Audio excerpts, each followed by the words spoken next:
saber como é que ele está composto, como está escrito, possamos ter uma ideia, porque a Bíblia não foi escrita em ordem cronológica. A mente do hebreu não funciona como a nossa mente ocidental, influenciada pela cultura grega. Então, esse livro, que é a base do nosso estudo, então, uma das matérias é a bibliologia, onde vamos estudar a inspiração, a revelação e uma série de assuntos. Mas a questão técnica é que a Bíblia tem cerca de 40 autores. 40, você imagina, 40. E foi escrita num período de 1.600 anos. A primeira aula foi aula 1, eclesiologia. Agora vai ser a aula 1 da bibliologia. 1.600 anos. Entre o primeiro e o último livro, temos 1.600 anos. O primeiro livro escrito foi Jó. O último foi Apocalipse. Então, um período, vocês imaginam, 1.600 anos. E aqui está a maravilha deste livro. Que nós encontramos uma harmonia dentro deste livro. E só pode nos levar à conclusão de que há um autor por trás deste livro. A Bíblia tem 66 livros, o nosso, a Bíblia evangélica, 39 no Antigo Testamento, que é a Bíblia hebraica também, e 27 no Novo. A palavra Bíblia, no grego biblos, significa simplesmente uma coleção de livros. Nenhum mistério, tá? Coleção de livros, livrinhos, uma biblioteca. É o que significa esse termo que nós usamos. Então, aqui está o que eu acabei de dizer, o livro mais antigo é o de Jó, escrito por Moisés, provavelmente ainda em Mídia. Como chegamos a esta conclusão? Não há uma única citação à lei. Não existe nada que mostre que o autor conhecia qualquer revelação do Pentateuco. É uma forma de poesia. Há uma pergunta: Jó é alguém real? Porque vocês vão ler, às vezes, escritores que dizem que não. Mas Jesus citou Jó e dá o nome, onde é que morava. Claro que ele é um personagem real. O livro mais novo é o Apocalipse, que foi escrito pelo apóstolo João. Aliás, tudo que João escreveu foram os últimos livros. João foi o único dos apóstolos que sobreviveu à morte.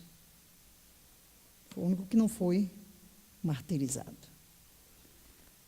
Ele viveu muito tempo, ele ficou isolado na ilha de Pátimos. E Jesus o preservou. Até interessante que naquele encontro na Galileia, Jesus disse: eu quero que ele fique até que eu venha. Isso seria o quê? Provavelmente até que eu venha na revelação. João tem um estilo totalmente diferente dos outros evangelistas. Ele não começa com a genealogia, ele não se detém nos milagres, a não ser aquilo que ele chama sinais. É o único que traz discursos mais longos. Ele dedica, desde o capítulo 13 até o 21, ao dia e aos dias finais de Jesus na Terra. É muita matéria, né? Ele explana os ensinos, ele não se tem história. Ele começa o seu evangelho trazendo uma declaração muito enfática. No princípio era o Logos. O Logos estava com Deus, o Logos era Deus. Ele estava no princípio com Deus. Todas as coisas foram feitas pelo Logos. E sem o Logos, nada que foi feito se fez. Por quê? Porque já no fim do século, existia uma doutrina chamada gnosticismo, que se espalhava no meio da cristandade. Qual o ponto central do gnosticismo? Que o mal reside na matéria. A matéria é má. O bem reside no espírito. Então, chegavam a negar a existência real de Cristo. Cristo não pode ter vindo em carne, porque a matéria é má. E aí você vai desenvolver o seu espírito por conhecimentos secretos, pela sabedoria e tal.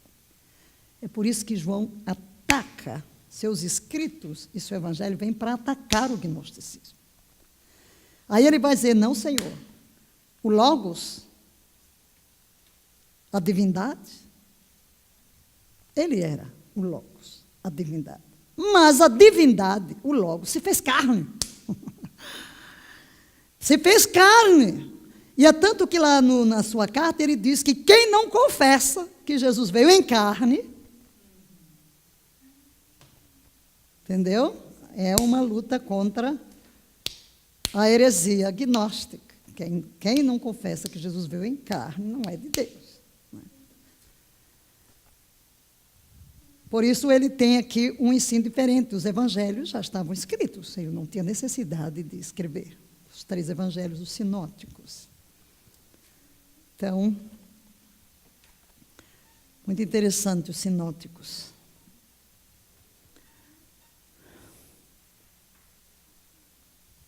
Não fala.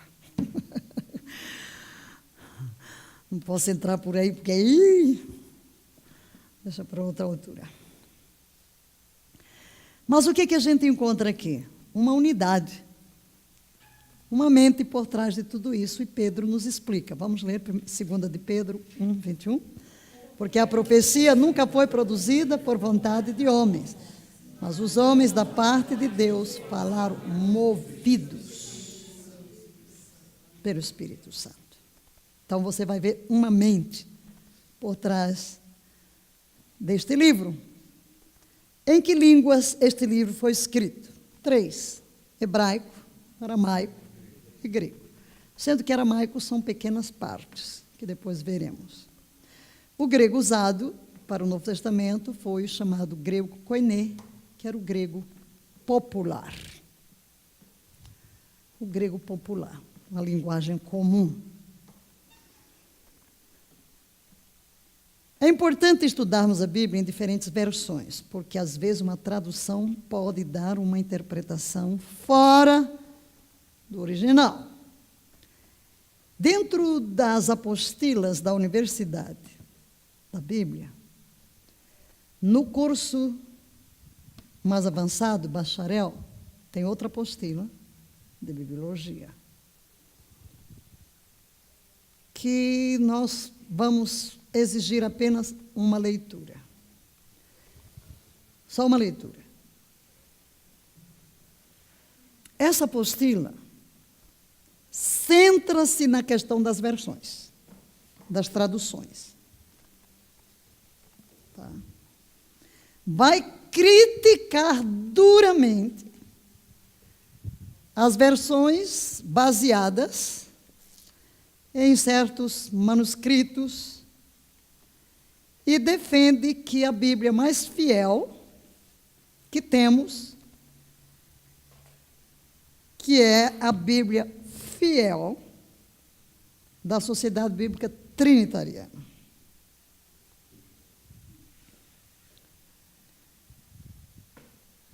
Será que está funcionando aqui a internet?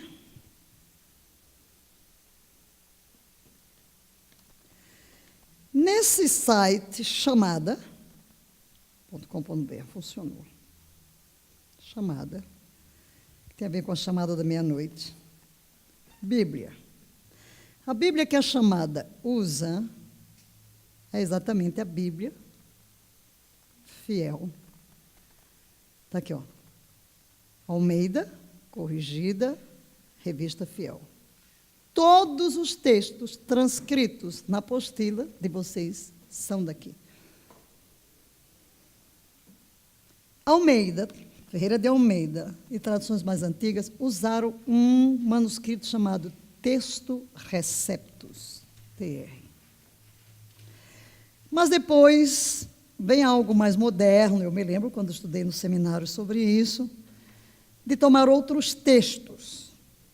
A Sociedade Bíblica do Brasil, ainda a antiga, seguiu o texto receptus, mas as outras todas. E nessa apostila que vocês vão ler, vocês vão ver a série de textos que vai mostrando a diferença. De palavras que são omitidas, especialmente na área de arrependimento, etc. Okay. Então, quando dizemos aqui que é importante ver várias versões,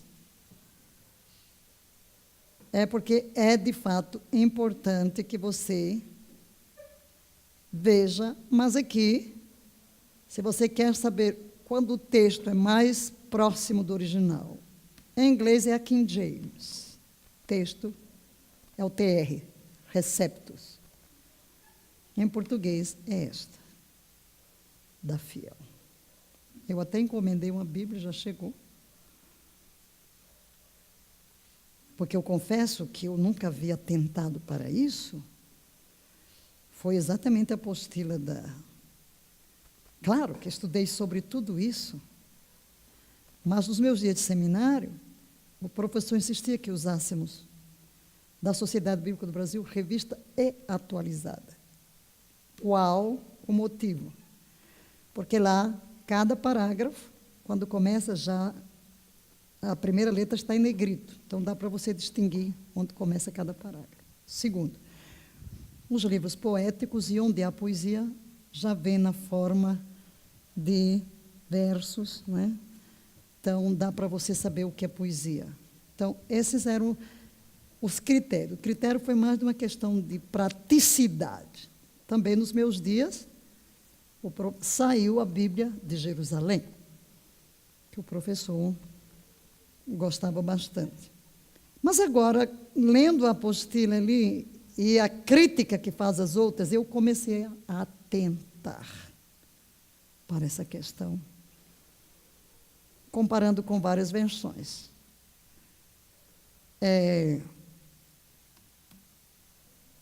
Então, guarda, chamada.com.br, é onde você tem essa. A Bíblia em português, bibliaportuguês.com, você vai ter a BKJ, você vai ter a João Ferreira de Almeida, atualizada. Você vai ter a King James. E você vai ter a King James, onde você pode ver as palavras em hebraico e em grego, com a definição. Ok? Então, quando você quer fazer uma comparação, você vai ver que a King James exagera que só, quer dar tanta explicação, que às vezes foge da palavra. Quando estudarmos mais avante dentro da bibliologia, sobre o cânon, a gente vai criticar um pouco aqui. Tem várias versões que omitem, por exemplo, a palavra arrependimento, que se pregasse arrependimento. Só diz que se pregasse, mas não fala do arrependimento. Aí, então, quando você vai comparar tudo que é versão, e depois você tem aqui multilingüe. Então, você tem um mundo de versões aqui que você pode comparar um versículo em várias línguas do mundo. E, às vezes, o que eu faço? Eu analiso tudo e jogo o texto que me parece... Não quer dizer que tudo está errado. Significa que em alguns manuscritos, e vocês vão saber depois por quê, né? Porque se tudo era manuscrito, você pode imaginar que há erros. Quando falamos de inerrância da Bíblia, estamos falando do original, não de uma versão, não de uma tradução. Até porque cada tradutor, às vezes, é influenciado pela sua própria teologia. Mas vamos ver lá. Então, só queremos chamar a atenção quando nós dizemos aqui que é importante ver a Bíblia em várias versões. Tem versões melhores. Claro que quem vai defender aqueles outros, não, mas porque o Vaticano, porque o Sinaítico, são os manuscritos. Há milhares de manuscritos. Não existem manuscritos completos. Não temos original de nada. Temos cópias, manuscritos. Se a gente descobrisse aí os originais, né, devem estar enterrados em alguma areia, não sei onde, né? Mas não temos. Temos, é dizer, manuscritos mais velhos, mais novos, né? Temos manuscritos muito próximos da data. E a gente chega à conclusão de que no exame de milhares de manuscritos, os erros são insignificantes, que na realidade não afetam as doutrinas centrais. Tá? Mas é interessante que você entenda que para você estudar qualquer assunto na Bíblia, você precisa tomar o cuidado de estudá-lo de Gênesis a Apocalipse.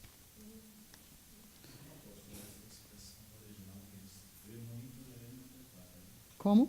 Essa expressão conforme o original seria inadequada, né? É conforme o manuscrito grego. Você diz conforme o original porque está no texto grego, ou está no texto hebraico. Mas aquela não foi a primeira vez que foi escrita. É cópia. São cópias. Agora, nos manuscritos do Mar Morto, por exemplo, você tem o livro de Isaías praticamente completo. E ali você verifica que realmente manuscritos tão antigos, que vêm antes de Cristo, estão muito, quase que 100% o que temos hoje. Porque os copistas eram muito criteriosos. Sobretudo em se tratando do hebraico, né? Eram muito criteriosos. Já no grego, que às vezes ficava alguém ditando, né, para vários, os sons, isso a gente vai estudar. Às vezes você encontra, mas os estudiosos fazem o quê? Examinam tudo. Se vê um negocinho aqui diferente, vamos ver nos outros o que é que foi. Às vezes foi o som que chegou ao ouvido. Por exemplo, quando você vai editar B, às vezes parece que é P, às vezes não, entendeu? Coisas assim, ou uma linha trocou com a outra. Mas são tão poucas. E como são milhares, então dá para você verificar onde é que houve um erro de cópia do ouvido. Então, quando dizemos de acordo com o grego, seria a palavra mais, de acordo com o grego, de acordo com o hebraico, do que temos. Original seria o primeiro. Não temos o que Mateus escreveu. Não, temos o que João escreveu. Temos cópias perto da data. Não havia imprensa. É mais fácil hoje pela imprensa, né? Agora tudo à mão. Tudo no papiro aí, o negócio não era tão simples. E agora, do lado hebraico também, os judeus, eles eram especialistas na tradição oral. Muita coisa ia passando de pais a filhos, né? Em que foi escrita? A Bíblia foi escrita em 2 materiais. Ela foi escrita em papiro. Papiro é uma folha, é uma planta que tem no Egito. Quem já foi ao Egito conosco, já foi lá e viu como é que se faz, se transforma no papiro. Mas depois veio o pergaminho. O pergaminho. O que é o pergaminho? Temos aqui, a criação do pergaminho começou a ganhar preponderância, que é feito da pele de animal. A partir do século II, antes de Cristo. Então está muito próximo de Cristo. Por isso nós temos todos... No Novo Testamento, a gente vai encontrar todos os manuscritos em pergaminho. Foi bastante popular até o século XIII, quando começou a ser substituído pelo papel, cuja produção era muito mais barata, né, quando vem o papel e a imprensa. Um pergaminho de qualidade superior também era conhecido como papel velino. O nome de pergaminho surgiu graças ao local onde foi criado, a cidade de Pérgamo. Ok? Que antigamente fazia parte da Mísia, na Grécia. Quem foi comigo nos meus 50 anos esteve lá, em Pérgamo. Né? Atualmente, essa cidade faz parte da Turquia e é conhecida como Bergama. Então, esses os materiais antigos. Muito bem. A Bíblia está dividida. E numa prova, você tem que me saber as divisões e os livros em cada divisão. Espero que, a essa altura, você já saiba de cor, de Gênesis, Apocalipse, sem titubear. Recitar os 66 livros da Bíblia num fôlego só. Não é? O Ramon está assim, rindo, porque não sabe. Vai aprender. Quem não sabe, vai aprender. Sabe, né? Muito bem. Então, temos aqui, primeiro, a lei, que são os 5 livros, chamados também Pentateuco, vamos dizer, Gênesis, Êxodo, Levítico, Números, Deuteronômio. Então, tratam da lei. Depois nós temos história, 12. É fácil de decorar, porque você tem o quê? 5, 12. 5, 5, 12. Vamos dizer? 5, 12. 5, 5, 12. Então, depois de lei, você vem com a história. Josué, Juízes, Ruth. Primeiro, quero chamar a atenção. Primeiro, no Antigo Testamento temos livros. Não diga 1 Samuel. Primeiro livro de Samuel. Então, se você não quer dizer o nome todo, primeiro livro de Samuel, diga primeiro de Samuel. Não é primeiro a Samuel. Não foi dirigido a Samuel. Samuel é o autor. Eu escuto muito pregador citando errado. 1 João. 1 João, não, meu filho. Quem foi que mandou alguma coisa para João? Foi João quem escreveu. É primeira de João. Primeira de. Primeira aos Coríntios, sim, porque Paulo mandou aos. Primeira a Timóteo, porque é carta, por isso é feminino. No Antigo Testamento não tem cartas, tem livros. No Novo Testamento não tem livros, tem cartas. Então é feminino. Ok? Primeiro de Samuel. Fácil também de decorar, porque você tem 3 casais aí. Você tem 3 solteiros, 3 casais, 3 solteiros. Os 3 solteiros são Josué, Juízes, Ruth. Os 3 casais são Samuel, Reis, Crônicas. Depois mais 3 solteiros, Esdras, Neemias e Esther. Fácil de decorar.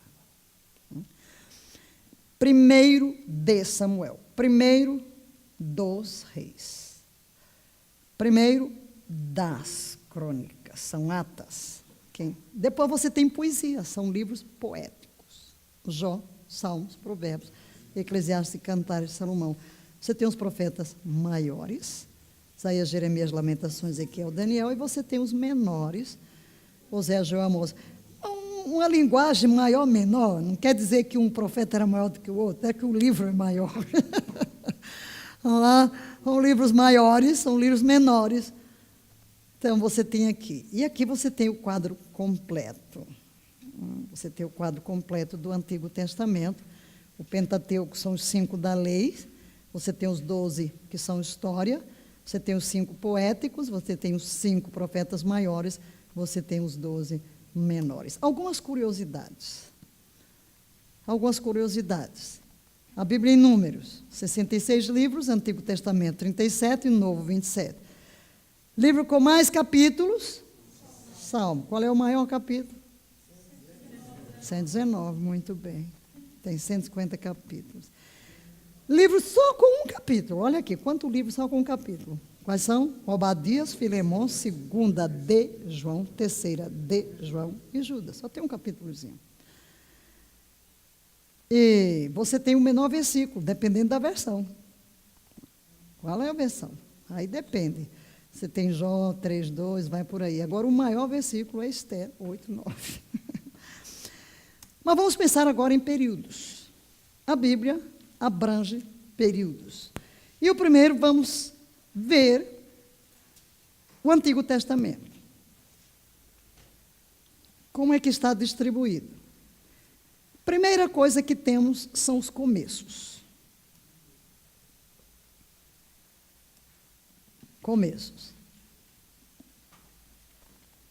Os primeiros 11 capítulos abrangem um período de 2000 anos. Gênesis 1 a 11 abrange um período de 1000 anos, 2000 anos. Então, é uma introdução geral que Moisés escreve da criação, do dilúvio, para chegar ao capítulo 12 e começar com Abraão. E desde o capítulo 12 até o fim, Israel somente é o foco. O povo da aliança, o povo do qual viria o Messias. Mas você vê o período dos patriarcas. Abraão, Isaac, Jacó e José estão descritos no restante do livro de Gênesis, capítulo 12, até o capítulo 50. Patriarcas, vá guardando. Você tem que memorizar isso aqui. Depois dos patriarcas, você vai ter o período de Israel no Egito, um período de 430 anos apenas. Mas esse período é descrito desde Gênesis 46 até Êxodo 2. Não é uma grande descrição. Depois desses 430 anos, Israel no Egito, vamos ter o próximo. Então, voltando aqui a esse slide, você tem começos, descreve o quê? Criação, queda, dilúvio. Novo começo. Depois dos patriarcas, você tem Abraão, Isaac, Jacó, José. José se tornou muito importante. Agora, guarde essa datazinha. O êxodo ocorreu em 1450 a.C. Creio que vocês têm tudo isso aí no seu apontamento.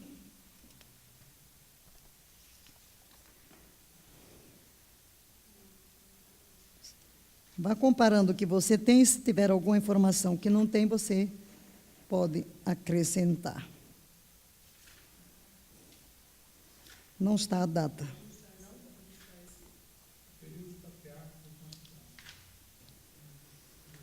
Não, aí você, quer dizer, você pega a idade de Abraão,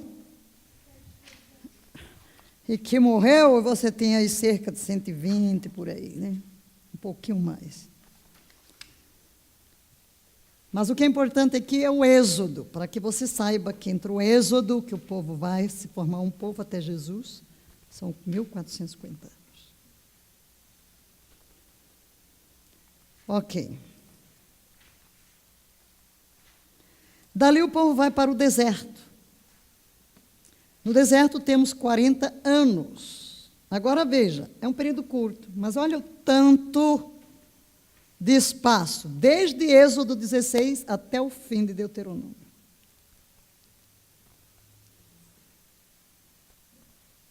Bastante. Porque é aqui, no deserto, que Deus vai trazer toda a revelação a Moisés, toda a lei. Depois entramos num período curtinho, 10 anos, que é a conquista sobre Josué. Morre Josué, entra o período de Juízes, que é um período de 300 anos. 300 anos. O livro de Josué conta a conquista, 10 anos. Em Juízes, nós temos o livro de Juízes, que conta o período. É um período longo, mas não, a narrativa é curta. No primeiro livro de Samuel, os 11 primeiros capítulos falam deste período. E Ruth ocorreu nesse período. Ruth existiu no período dos Juízes. Nesse período dos Juízes, a gente encontra um ciclo. E qual é o ciclo? Embora se chame juízes, na realidade eles eram libertadores, eram comandantes. Israel pecava, apostasia, caía. O inimigo oprimia. Lá vem e oprime. No meio da opressão, o povo clama e se arrepende. Pede a intervenção de Yahvé. E Yahvé manda um libertador. O povo é liberto. Aí fica. Isso aqui, ó. Isso aqui se repete, né?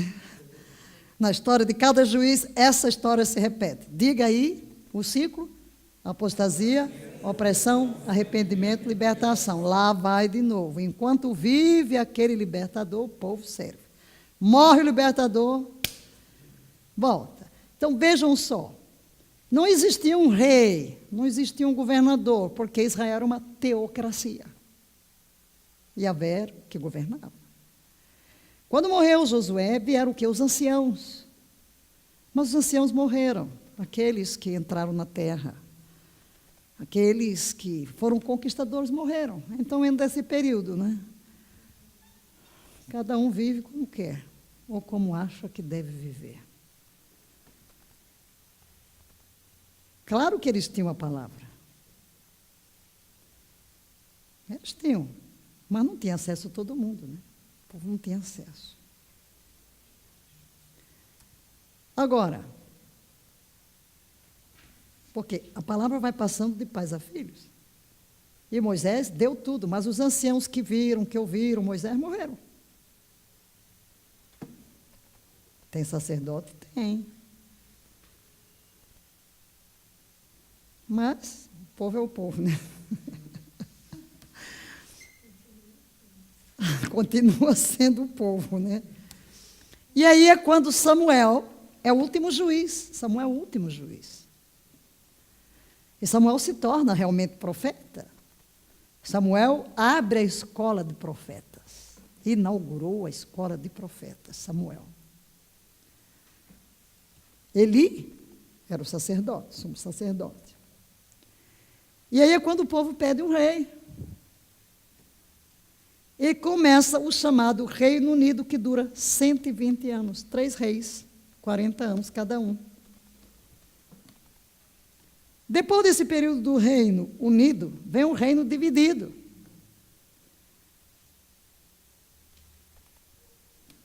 Saul, Davi, Salomão. Salomão peca e Deus diz que vai rasgar o reino. O reino é dividido. 10 tribos vão para o norte, que é o que se chama, de fato, Israel, com a capital em Samaria. E Judá com Benjamim, que se chama Judá, capital Jerusalém.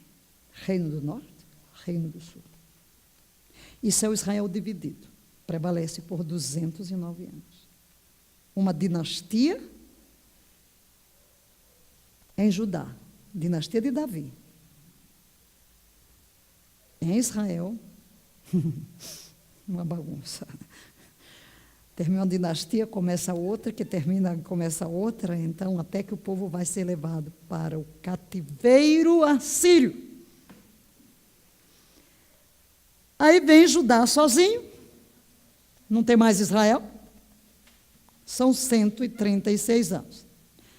Agora vamos ver o que ocorreu em cada um deles. Ok, Reino Unido, quem são? Saul, Davi, Salomão. Durante esse período, são escritos os livros de Salmos, Provérbios, Eclesiastes e Cantares de Salomão. Dissemos que a Bíblia não está escrita em ordem cronológica. Hoje você vai entender um pouquinho onde cada livro se encaixa.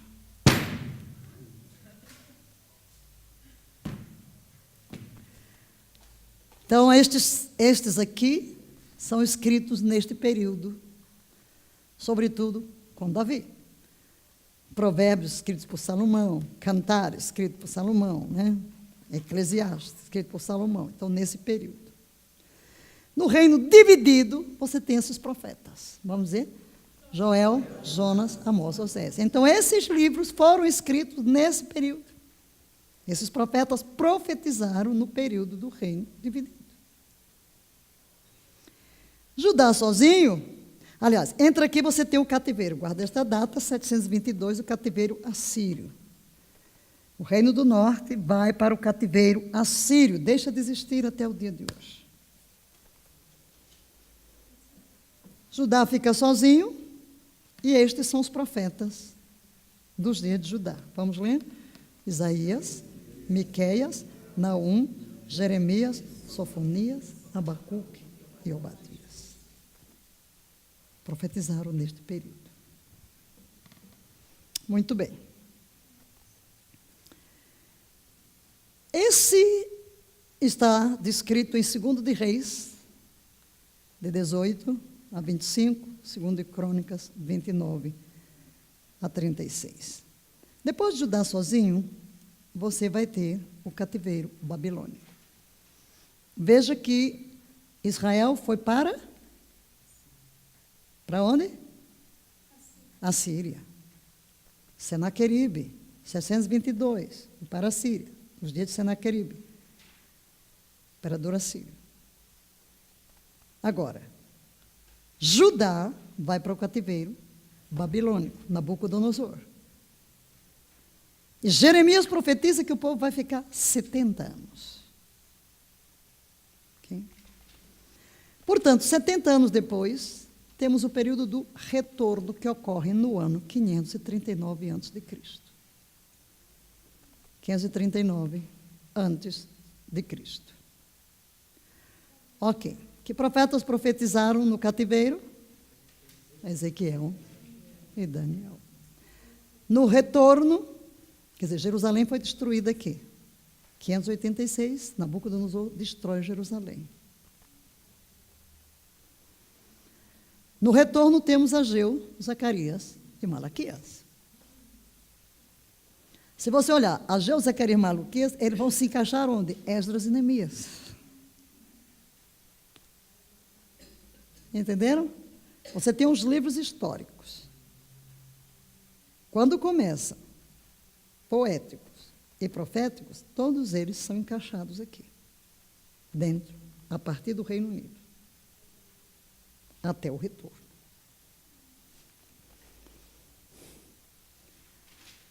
Depois do retorno, aqui você tem também Esdras, Neemias e Esther, que tratam deste retorno. Esther não trata do retorno, mas ele ocorreu durante esse período. E o outro, aqui tem um problema que às vezes eu tenho que voltar para ele aparecer o escrito, é o interbíblico. Vamos ver se ele vai escrever agora.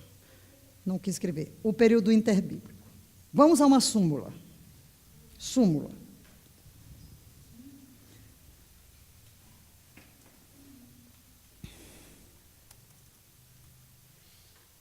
Ok. Vamos lá repetir? Começos, 2000 anos. Patriarcas, Israel no Egito. Ok. Que ano? Povo no deserto. Conquista. Eu não sei, esse tipo de slide, ele tem que ir e voltar para ele aparecer depois das letras. Não sei por que mistério. Então, você tem deserto, vamos, deserto, conquista. Vá colocando dentro da cabeça a sequência da história de Israel. Começos,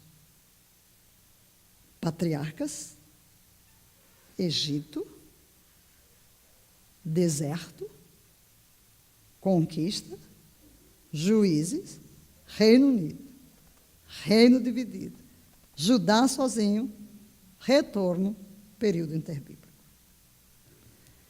É disso que trata todo o Antigo Testamento e a história de quem? Israel.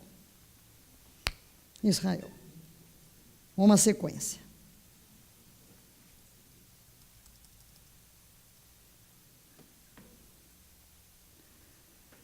Agora, no Pentateuco, já que aqui travou, conta-se a história dos começos. Pentateuco, pense no Pentateuco. Diga, começos, patriarcas, Israel no Egito, Êxodo e deserto. Todo o Pentateuco só trata disso. Esses períodos todos englobados dentro do período do Pentateuco. 5 livros tratam destes períodos. Quantos períodos? Começos. Patriarca, vamos lá, vá decorando. Começos, patriarcas. É só você lembrar. Patriarcas, vai terminar Abraão, Isaac e Jacó. Para onde foi? Foi para o Egito. Lá no Egito, o povo vai sair. Para onde? Quando atravessa o deserto, atravessa o rio, vai fazer o quê? Conquistar. Depois de conquistar, vem a bagunça dos juízes. Na bagunça dos juízes, levanta Samuel e o povo pede rei. Então vem Reino Unido. Mas aí vem a idolatria de Israel, reino dividido. Fica 2. Mas o de Israel, já o primeiro rei, Jeroboão, o primeiro rei, faz os bezerros de ouro do Egito. Um no norte e outro no sul, e diz: eis os teus deuses que te tiraram da terra do Egito. Logo se levanta o profeta e diz: vai ser destruído. Pecado de Jeroboão. Aí depois vem Jezabel e vem tudo que não presta, foi ali. Entendeu? Então veio logo a profecia. Judá ainda teve bons reis, mas também depois seguiu o caminho da sua irmã. Aí lá veio o profeta Jeremias. E vai. Então, ficou sozinho. E já que seguiu o caminho da irmã, vou embora. Mas Deus teve misericórdia. E faz com que o povo retorne. E aí Deus se cala por 400 anos. Deus se cala por 400 anos. Não houve mais profeta até chegar João Batista. Esse é o que é chamado período interbíblico. O silêncio de Deus. 400 anos. Tristeza, não? Tristeza. Falaremos de outras coisas, mas não quero pular para que você vá assimilando. Então, o Pentateuco conta a história dos começos dos patriarcas, Israel no Egito, o êxodo do deserto. A conquista, contada no livro de Josué. Estamos fazendo a resenha. Vamos lá. Período de Juízes, narrado no livro de Juízes. Depois você tem o Reino Unido, escrito nos livros de Samuel, primeiro e segundo, e o primeiro dos reis, nos 11 primeiros capítulos. Depois, a partir do 12º capítulo, você vai ter, até primeiro de reis, todo segundo de reis, reino dividido. Aqui nesse período aparece Ruth, e depois no retorno você tem... Ok. Agora, o livro das crônicas, quando você lê os 2 livros de reis e das crônicas, você vai ver que o de crônicas começa com genealogia. Capítulo atrás de capítulo, genealogia. Por quê? Porque no retorno, quem retorna? Judá. Então, as crônicas são escritas no retorno, para ressaltar a importância da casa de Davi. Então, vai se centrar nos reis da casa de Judá. E também precisavam ver a pureza, porque é no retorno que surge o judaísmo como religião. Quando o povo retorna, porque o povo não tinha templo, lá no cativeiro não tinha templo, por isso surgiram as sinagogas, centros de ensino da palavra de Deus. O povo perdeu a língua, o hebraico, passou a falar aramaico, que era uma língua que outros povos falavam. Vamos verificar que Deus estava usando tudo isso, preparando o caminho para Jesus. Falarei disso daqui a pouco. E então você tem... Aquilo é só para mostrar o quê? A casa de Davi. Nesse período, como disse, o judaísmo surge como religião. Quanto a Jó, é um livro poético escrito por Moisés, provavelmente quando estava em Midian. Nada se encontra, já falamos disso, sobre a lei, sobre as ordenanças de Deus que deu a Moisés. Agora, os poéticos, como já falamos, vamos repetir quais são os poéticos? Salmos, Provérbios, Eclesiastes, Cantares, Salomão. Vejam que Jó é poético, mas ele foi escrito num outro período. Estes foram escritos durante o Reino Unido. Os salmos são hinos, é um hinário, poesias e cantos. Provérbios são ditos. Eclesiastes é sobre a vaidade da vida. Cantares é um poema de amor. Depois você tem os profetas, vamos repetir agora, profetas do reino dividido. Quem são? Obadias, Joel, Jonas, Oséias, Amós. Judá sozinho, Miqueias, Isaías, Sofonias, Naum, Abacuque, Jeremias. Depois vem Lamentações. Lamentações foram escritos de Jeremias, depois da destruição de Jerusalém. No cativeiro babilônico, nós tínhamos 2 profetas. Quem são? Eles profetizam no cativeiro. Ezequiel e Daniel. E no retorno, estimulando para a restauração do templo, nós temos os 3 últimos que estão na nossa Bíblia, Ageu, Zacarias e Malaquias. Ok, vamos lá repetir? É para decorar. Períodos, começos, patriarcas, Israel no Egito, Êxodo, no deserto, a conquista, juízes, Reino Unido, reino dividido, cativeiro assírio, Judá sozinho, cativeiro babilônico, retorno e período interbíblico. Feche os olhos e diga, sem olhar para o quadro.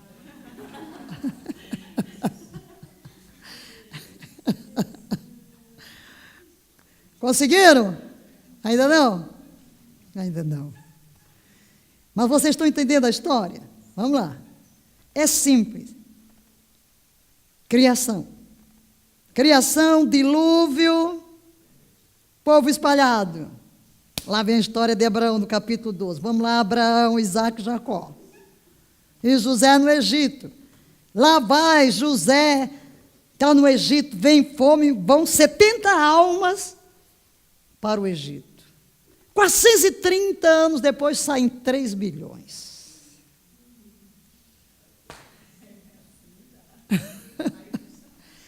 Como é que sabemos 3 milhões? Porque o texto diz que eram 600 mil homens que podiam puxar da espada. Se você pensa o universo de um povo, onde tem 600 mil soldados, aí você pensa na mãe, na avó, nas crianças, nos velhos, pode multiplicar por 5. 5 vezes 6, e você tem 3 milhões. Pelo menos, cerca de 3 milhões. Esse povo fica no deserto 40 anos.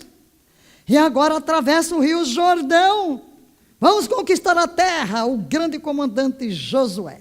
10 anos. Qualquer guerra, conquista. Divide a terra entre as tribos e morre. Ok, ficam os anciãos por aí. Aí vem juízes. Vamos ver, o povo fica, peca, apostasia, vem opressão, arrependimento, servem a Deus, morre o libertador. Vamos lá de novo, vai para a idolatria, lá vem o inimigo que oprime, lá clama a Deus, se arrepende, Deus manda o libertador. Ah, morre o libertador. Enfim. E aí, finalmente, Deus levanta Samuel. Com Samuel, a história muda. Começa a organizar o povo. Né? Começa a organizar o povo. Ele abre a escola dos profetas. Queremos um rei. Aí se organiza. Como rei. Saul, 40 anos. Davi, 40 anos. Salomão, 40 anos. Salomão estende o reino. Mas Salomão era um tarado. Ele teve 1000 mulheres.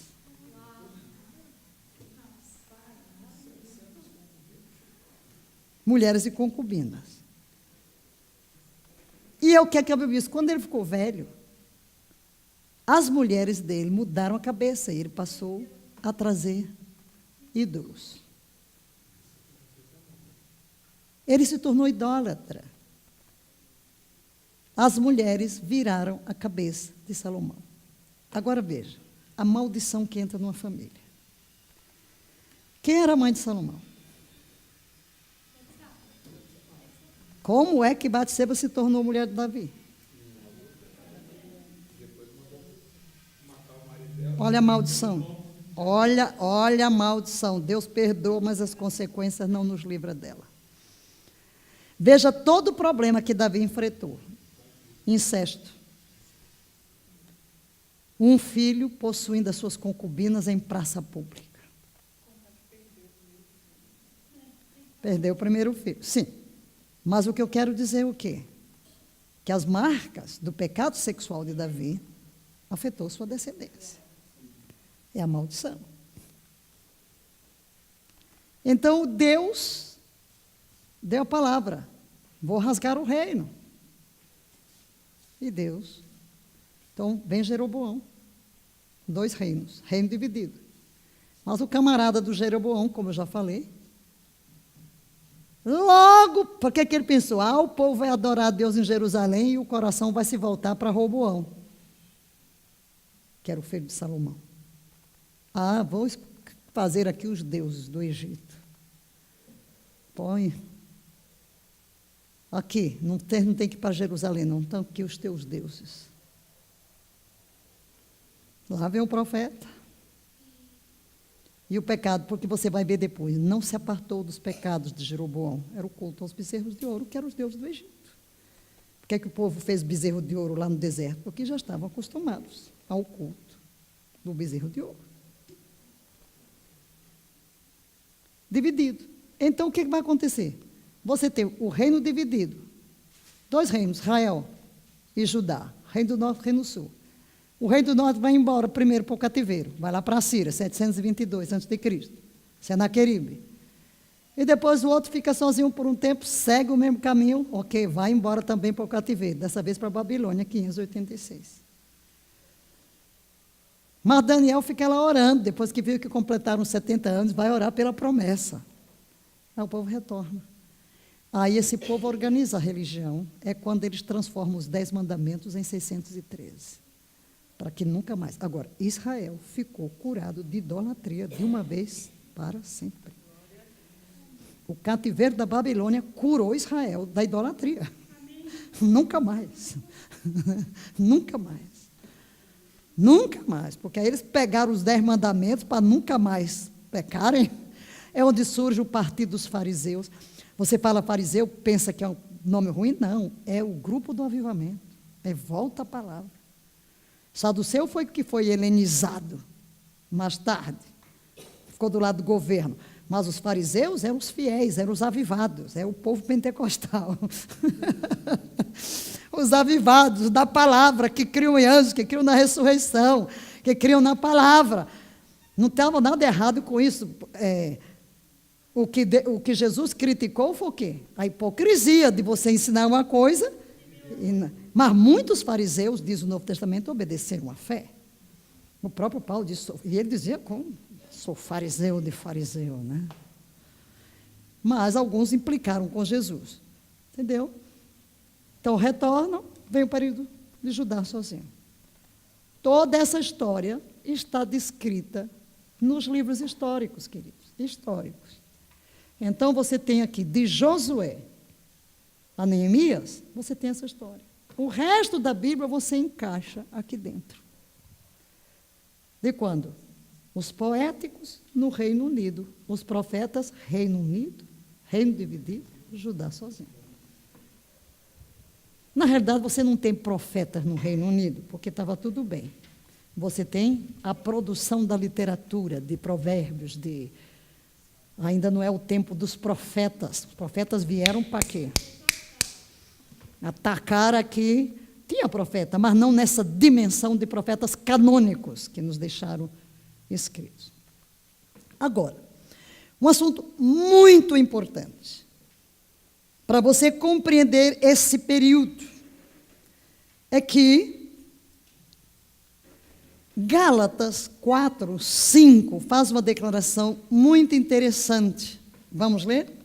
Mas vindo a plenitude dos tempos, Deus enviou seu Filho, nascido de mulher, nascido sob a lei, para remir os que estavam debaixo da lei, a fim de que recebermos a adoção de filho. Plenitude dos tempos. Há uma mão invisível preparando o mundo para a chegada de Jesus, que Paulo chama plenitude dos tempos. E isso vem através de culturas. Quando do nascimento de Jesus, havia 3 culturas principais que compunham o mundo da época, nos dias de Jesus. Quais eram essas culturas? A antiga cultura hebraica, a cultura grega e a cultura romana. Como chegamos a esses dias de Jesus? Vamos começar com o Império Egípcio. Porque é no Império Egípcio que Israel é formado como um povo. Aqui está o mundo sob o Egito. Está o Império Egípcio. Israel está aqui, entre 70 almas, e é formado como um grande povo. Nasce, cresce, embora fosse um povo de escravos. Ali, vamos ver algumas contribuições. Primeira contribuição é que se tornam um grande povo. E aquilo foi o meio de Deus preservar Israel e a sua família através da fome. Esse povo poderia ter morrido de fome. Deus envia José diz, foi Deus que me enviou adiante de vós. Mas também ali, Deus mostra a supremacia dele sobre os deuses do Egito, para que o mundo saiba que Yahvé é o único Deus. Notem que até aqui eles não conheciam o nome. Deus vai revelar o seu nome já em Êxodo, capítulo 3, quando fala com Moisés para tirar o povo. Mas a grande contribuição está aqui também, que aqui no Egito é formado o libertador Moisés. Notem, esse povo que saiu do Egito, nasceu e cresceu como escravo. Qual é a mentalidade deles? Como se viam?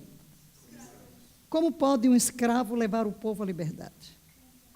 Deus fez crescer no palácio e na maior cultura do tempo, Moisés, com a mentalidade de homem livre e estadista.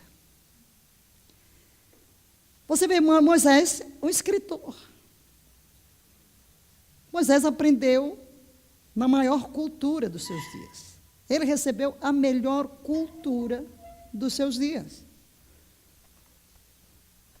Ele está crescendo no palácio do império que dominava o mundo dos seus dias. E está sendo preparado para ser o próximo imperador. Deus forma Moisés, o grande libertador, o grande estadista, o grande escritor. Egito. Deixa que cada império vai trazer uma contribuição para que o mundo chegue à plenitude dos tempos. É claro que nós vivemos o período dos impérios em que o mais forte subjuga o mais fraco. Levantou-se o império assírio. Aqui está o Império Assírio. Uma extensão bem maior do que o Império Egípcio. Não é? Que foi? Alô? Voltou. Domina toda essa região que vocês estão vendo aí.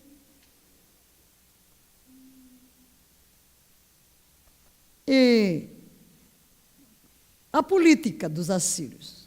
Deus usou a Síria, Deus usou a Babilônia para punir Israel, por causa dos seus pecados.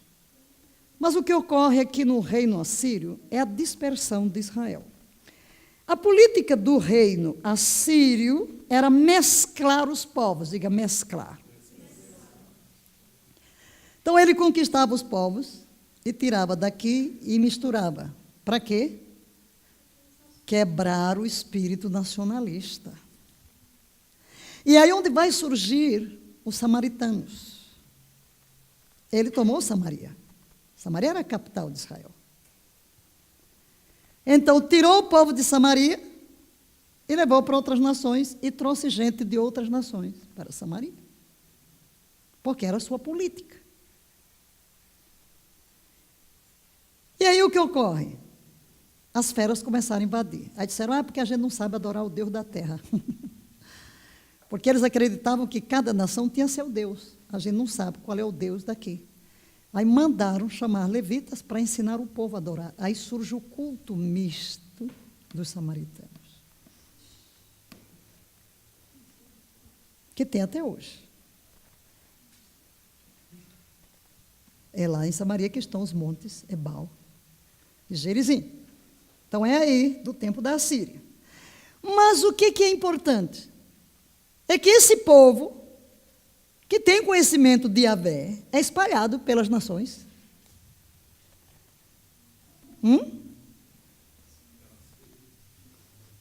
Yahvé começa a se tornar conhecido. Mas levanta-se outro império para subjugar o assírio, que é o babilônico. Nabucodonosor, olha a extensão desse governo, esse império. O império babilônico. Império grande, pega o Egito, pega tudo, porque cada um vem e domina o resto. Evidentemente. E tomou, no período do assírio, Israel sobreviveu. Houve ameaça, mas o Judazinho ficou ali, firme. Deus protegeu. Mas aqui, Judá foi engolido.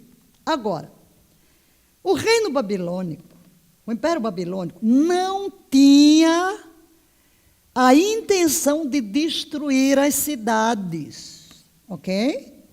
A política deles era pegar os nobres, levar para a Babilônia para ajudar no governo. E por que Nabucodonosor destruiu o templo e destruiu Jerusalém?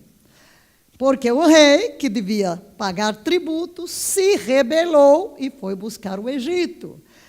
Jeremias ficou insistindo, renda-se ao rei da Babilônia, não vai acontecer nada, ele vai deixar vocês na terra, vocês vão ficar em suas casas, vão plantar as suas vinhas.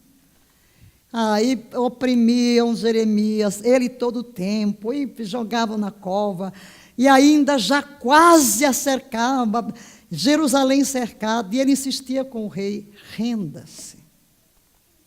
Renda-se. Mas ele não se rendeu. Por isso foi destruído Jerusalém e o templo. Essa foi a única razão. Agora, a grande contribuição do reino da Babilônia. Quem vai para lá? Ezequiel está lá, o profeta. Daniel se torna primeiro-ministro. E Daniel passa por todo... Gente, vocês imaginam que Daniel fica aqui no Império Babilônico de Nabucodonosor pelos seus filhos até chegar o próximo império Medo-Persa, nos dias de Ciro.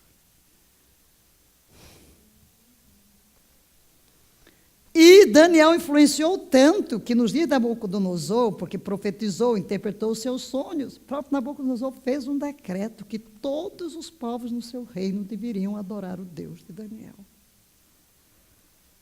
Olha, o povo aqui na Babilônia, o povo que foi levado cativo para a Babilônia, não era um cativo. Plantaram vinhas, viveram. É tanto que quando Ciro permitiu o povo voltar, voltou um grupinho pequeno. Porque um não estava acomodado. Eu já estou aqui, meus filhos já nasceram aqui, já tem minha casa, tem minha terra. Não estou para isso, né? Porque foi voluntário. Alguns voltaram, outros não. O que é que Deus está fazendo, gente? Diga, preparando o mundo. E aqui o que surge? Esse povo perde o hebraico. Vai perdendo, vai falando aramaico. Mas aí entra o quê? Aqui, a política, já falei da política, é quando vem as sinagogas, entra o Império Medo-Persa. Olha o tamanho.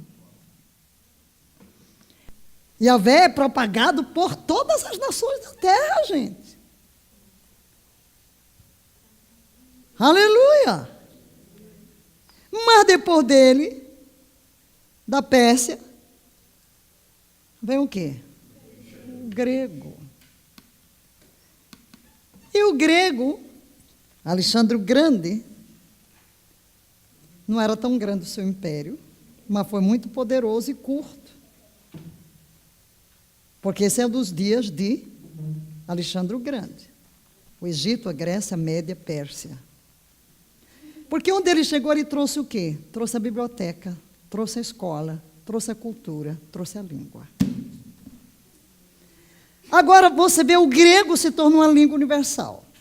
E já que os judeus A nova geração não falava hebraico. E a fé em Yahvé se espalhou pelas nações da terra. Havia necessidade das escrituras serem vertidas para a língua universal. Aí surge a Septuaginta, traduzida por 70 sábios em Alexandria, no Egito. A palavra de Deus foi colocada na língua universal. Deus está por trás, preparando o mundo. Também a filosofia grega começou a abrir mais os olhos de todo esse mundo pagão, porque levou a pensar, começa a questionar. Entendem? E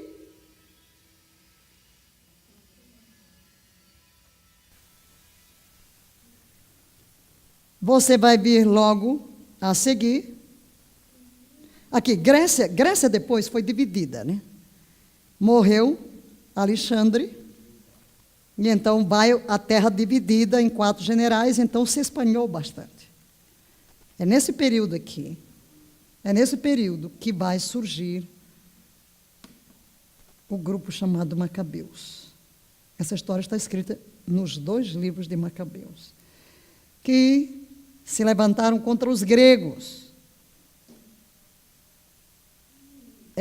Antíoco Epifânio colocou a porca no altar, então um sacerdote se levantou, foi um tempo de sacerdote-rei. Matatias, que matou o emissário grego e começou uma guerra de guerrilha, e eles terminaram vencendo o forte exército grego. Os Macabeus purificaram o templo, e por 100 anos Israel expandiu-se. Mas aí entra o Império Romano. Aí entra o Império Romano. Este era o mundo civilizado daqueles dias. E o que faz o Império Romano? Preserva a língua universal. O grego continua sendo a língua universal. Mas, para os dias da época, Roma trouxe estabilidade.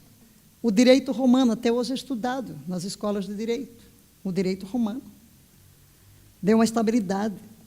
Depois desse povo viver em guerra, guerra, guerra, por que o Império Romano durou séculos, ao passo que os outros foram curtos? Por causa do direito, por causa da justiça. E também surgiu a paz, chamada paz romana, não havia guerra. Todos os povos estavam unificados sob o imperador romano. Justo para o período dos tempos. E Paulo se valeu disso, né? Que ele era esperto que são. Outra coisa, Roma construiu estradas por todo o império. De onde que vem o pensamento, todo caminho leva a Roma. E unificou a língua. E é nesse império que começa o período do Novo Testamento. Este era o mundo bíblico. E ele todo estava dominado por um único império, onde havia justiça, onde havia paz, onde o povo era bilíngue e onde havia estradas. Os missionários podiam percorrer rapidamente. Por isso, o Novo Testamento, na sua quase totalidade, foi escrito em grego, porque todo mundo falava grego. E porque o Evangelho foi para as nações da terra. E não eram só os judeus que precisavam do Antigo Testamento. Você tem os chamados prosélitos. Prosélitos eram gentios convertidos à fé. Por quê? Espalharam-se sinagogas. Onde tinha judeu, tinha sinagoga. E havia judeu em toda a face da terra daqueles dias. Então, os gentios também se expuseram à fé. Vemos então que esse mundo, aqui está o nosso mundo de hoje, aquele era o mundo.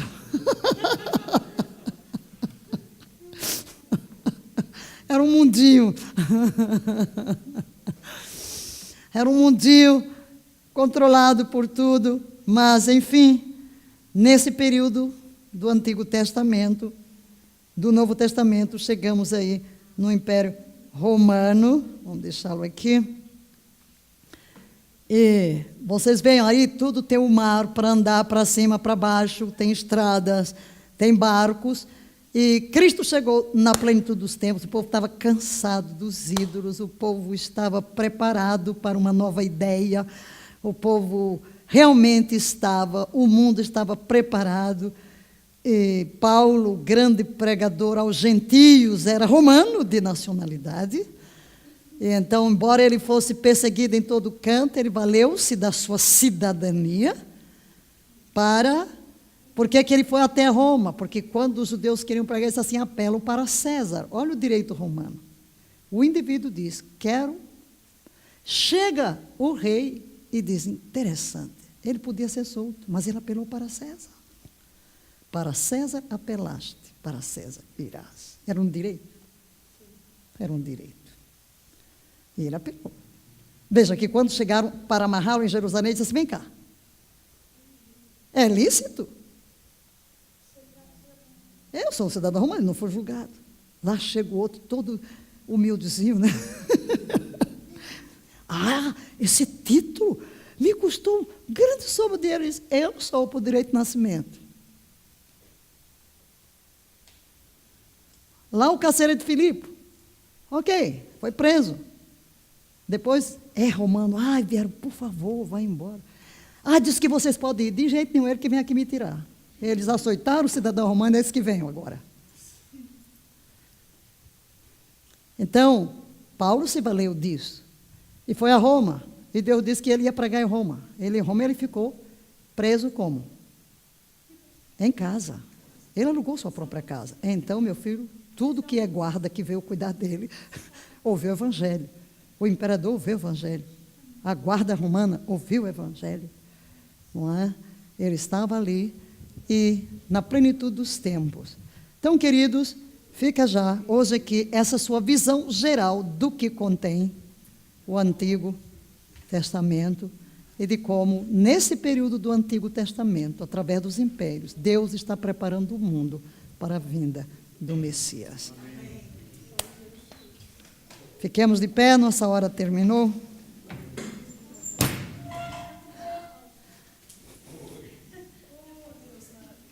Aleluia! Quando recurso hoje, né? Quando a senhora deu esse preço para a gente, eu ainda tenho aquela escadinha. Agora está maior, agora tem PowerPoint. Não, não tem nada disso. Não tem nada disso. Eu criei isso para ajudar o nosso pessoal lá em Moçambique, né? Mas agora está ampliado e com os PowerPoints, os recursos, você tem outra visão. Isso é uma introdução à Bíblia. Graças. Porque tu és o Senhor da história. Tua mão invisível dirige os destinos da história. Isso nos dá segurança, porque tua mão nos dirige também. É a tua mão que dirige o nosso destino. Não há acasos na nossa vida. És um Deus de providência. Por isso nós te exaltamos e todo o nosso coração se regozija na tua presença. Recebe o nosso louvor e a nossa gratidão em nome de Jesus. Amém.